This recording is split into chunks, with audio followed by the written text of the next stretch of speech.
Welcome to Money Hacks, where we offer tips for the newcomer to the financial investment scene.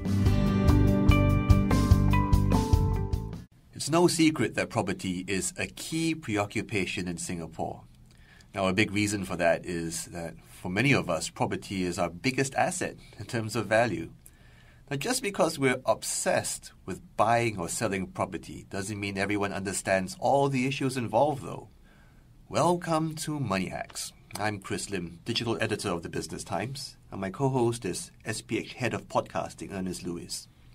For this episode, we'll pose some scenarios to Kalpana Rashiwala, property correspondent for the Business Times. Hi, Kalpana. Hi. Say I'm in my early 30s and looking to buy my first home, both to live in and to potentially sell and upgrade in future. What should I be looking out for? Since I can afford at most one property right now, should I leapfrog HDB and go straight to private housing? Would I be correct to assume that private housing is more likely to appreciate in value and allow me to sell whenever I need to? Perhaps I can begin with a short preamble about property investing.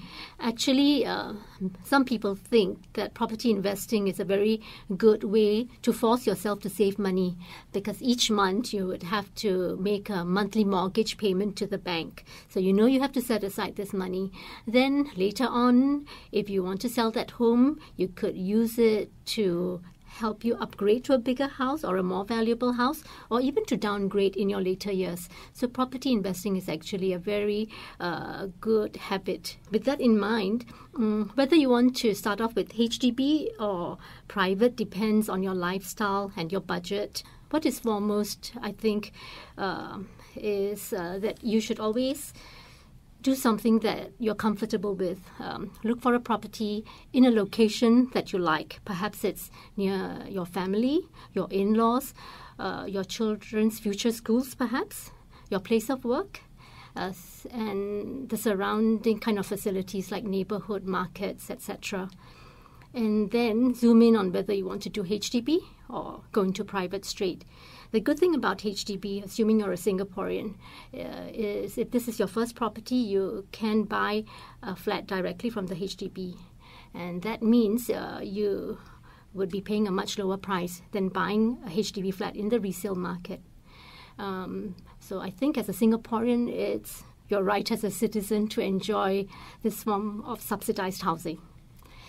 Supposing you decide to buy a HDB flat in the resale market too, you would also be able to make use of various types of grants. If you go to the HDB website, you can read up on these grants.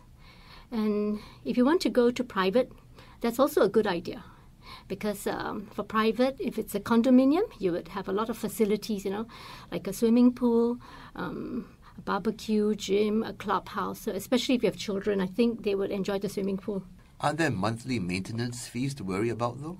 Oh, yes. For private condos, of course, these fees would be higher. For HDB, I think they call them service and conservancy charges, so they would be much lower.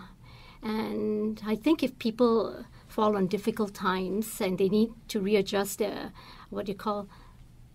type of housing, HDB would be a lot more sympathetic.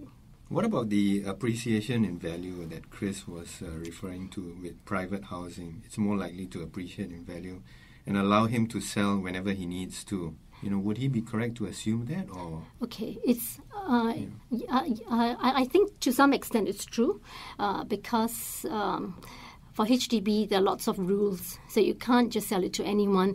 The buyer would have to be able to qualify to buy a HDB flat from you in the resale market.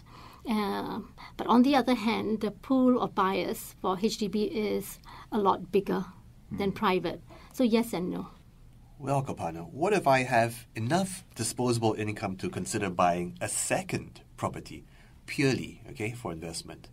Should I ignore leaseholds and only pursue freeholds, since leaseholds depreciate in value as their leases run down, and also aren't as practical to potentially leave to my children and grandchildren, etc.? I think that in theory you're right. But in reality, the bulk of housing stock, I think, would be leasehold in Singapore. So it might be difficult to buy a freehold house.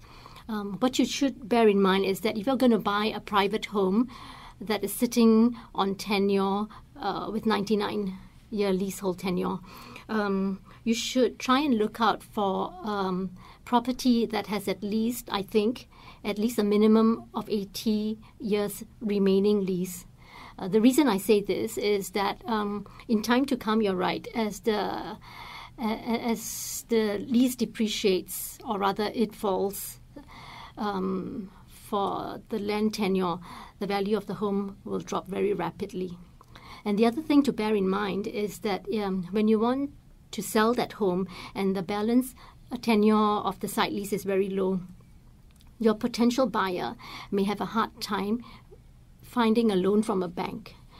There may also be restrictions on the use of his CPF funds to make that purchase. So that's something to bear in mind. Of course, the elephant in the room is en bloc sales. So if I buy a relatively mature estate with a lease that's running down, 60 years or less, that could increase the chance of an en bloc being pushed through, potentially bringing myself a windfall. Or is that not something I should be counting on, actually? I suppose you're talking about a private home, right? Yeah, private home, of on course. A lease, a private home in a condominium on a site with leasehold tenure. That's what you mean? That's right. Okay. You could take that risk. It could be an opportunity. You could make a windfall, but there's no guarantee. For instance, if you make the purchase right now and hope there's a collective sale, it may eventually manifest. But by the time it manifests, the en bloc boom could be at its tail. So that's the risk you take. That's always the dream, to buy at, to sell at the peak, and then buy something once the market goes down, and then you get the best of both worlds. But in reality, it's very hard to predict the market or be lucky enough to catch the market in that state, right? So that's why it's always a good idea to be prudent in your investment.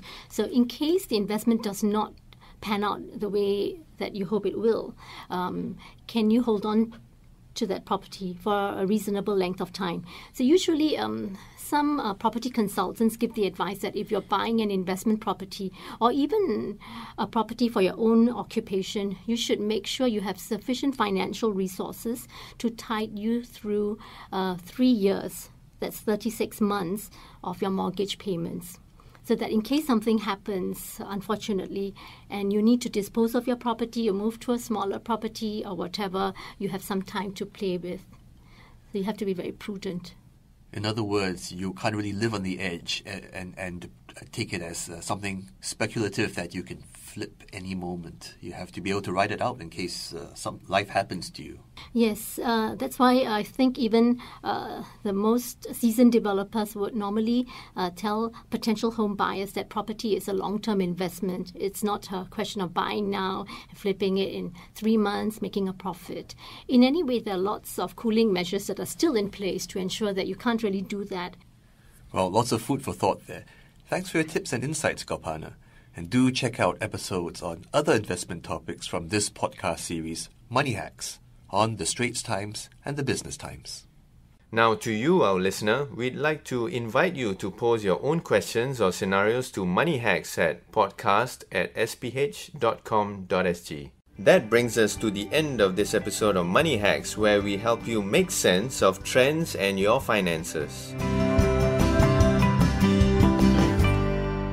Do note that any financial or investment information in this podcast is for use in Singapore only and is intended to be for your general information. Any particular investment or decision should only be made after consulting with a fully qualified financial advisor.